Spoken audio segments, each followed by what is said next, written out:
as your average American family. That's where we're coming from. Yeah, okay. All right, just wanted to check in. I was hoping that it was going to be a little bit different there than here, but, obviously not. So. Right. Okay, all right, I'll check back in later. All right. All right, talk to you in a bit. Mm-hmm. Bye. So that was my sister, who's my partner at Vic's and Martinez. We are currently at 3 orders here for a total of just over $100, maybe like $115, $120. And over at Vic's, we're at a total, I'm estimating between $250 to $350 for the day. We each have about 5 employees on. That's roughly over $1,000 a day to operate just in labor. Our cost to produce, like our raw ingredients, you put that another $300. So we're at $1,300.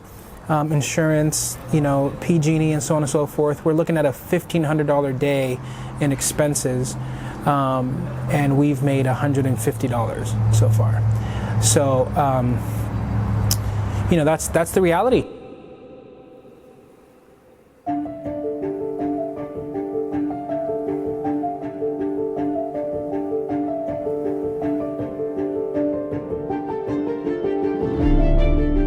Struggles that we go through and successes that we have during the day, and I wanted to share some insider looks in the restaurant industry, how hard or easy it is to be motivated during these times.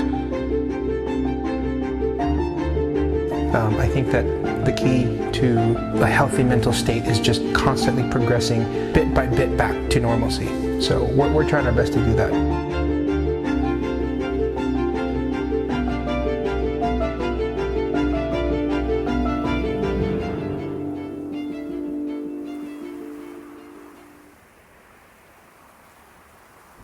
So we just checked in on our other restaurant, Vic's Martinez. We're about to pull up to the Hideout Kitchen.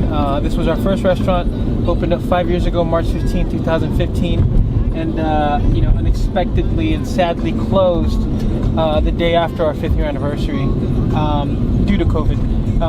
But we're still operating. We've made adjustments to the concept. We're now, we're doing takeout and grab and go meals.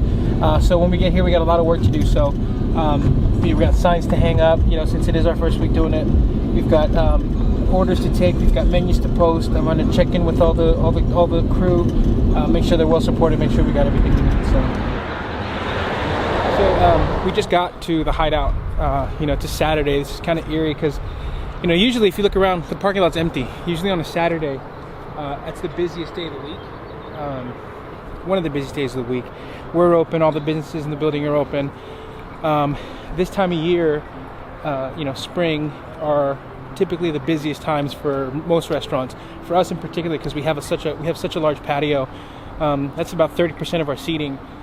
And so not having, the ability to be open right now is really hurting us now more than ever. This again being our 5th year in business would have been the biggest year of earnings for us. We've been able to put all of our capital investments behind us, and I was really looking forward to the spring and summertime of 2020 to be our biggest earning years.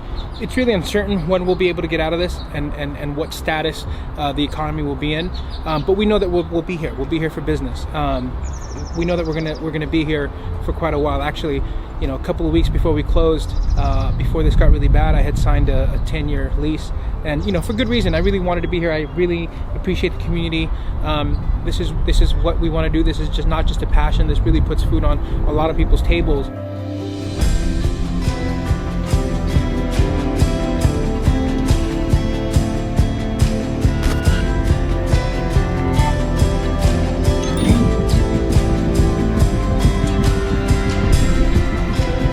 So this is what it's reduced to. We have the iPads where we take orders. We have the phone, obviously, that we use to receive the calls for the orders.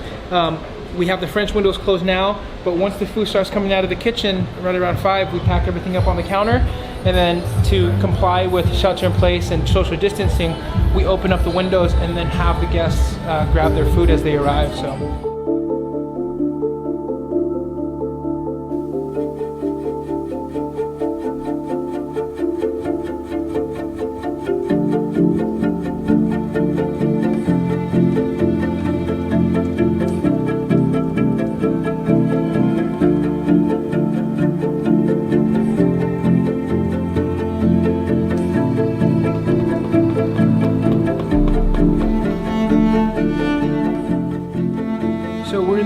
library right now, which was an addition to our dining space about 3 years ago. You know, this is my favorite room in the restaurant because it was definitely a labor of love. You know, I did it myself for 4 weeks and poured my heart and soul out and time into this thing. And, you know, during this time, we're having to think of different ways to get creative with our space and our concepts. Instead of going down the route of you know, failure and sadness and sulking in what's going on, you know, growth and forward thinking has been the theme for me. After being able to take some time off and spend some time with the family, it was easy to kind of fall into the trap of helplessness, you know, feeling that, you know, there was no hope in what was going on. But you know, once you can spend some time away from your passions and your career and kind of regroup and re-energize, it's equally as easy to, in my case, refocus my energy on growth. And I wasn't going to let what was going on with COVID stop any of our growth here, especially knowing how valued we are in the community and how much we value the community. So yeah, so you know, stay tuned. I'm going to be doing that in the next, you know, couple of days. We're going to start today. You know, step one is to clear out everything, and then start bringing some stuff in for you guys to enjoy. So yeah. So we're in Pleasant Hill. We're at Ryan's house. He supplies produce to us. We started working with him about a month ago, or a couple months ago, about a month before the shelter in place was implemented. And so I just wanted to check in with him because, you know, without our business, I'm sure his business has been really impacted. So he was supplying strictly to us and growing, you know, our vegetables, our greens specifically for us.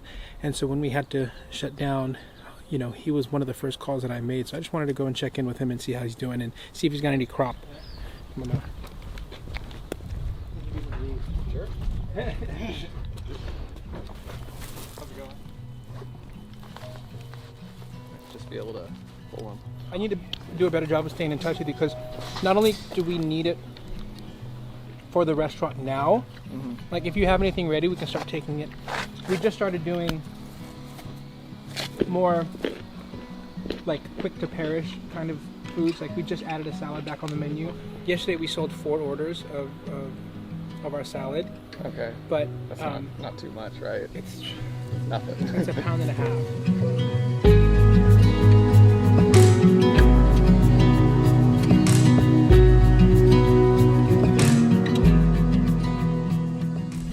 Do you mind if we, you know, throw you into the video? No, not at all. Sweet. Throw me in. Sweet. Good Neighbor Farms. Ryan Kaufman, Good Neighbor Farms.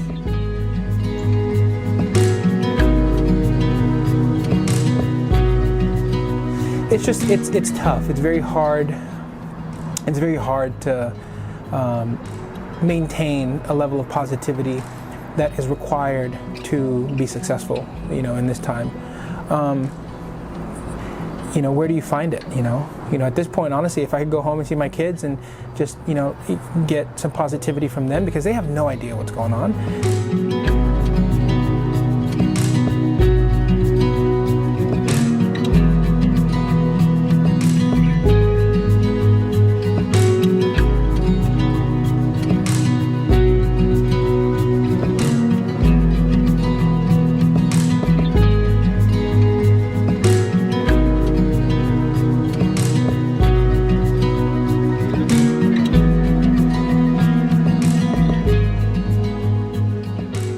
So, you know, the difficulty in these times is when you have thoughts of growth and continuation, you have to sort of root that in consistency. You have to find a level of consistency in your operations to gain momentum.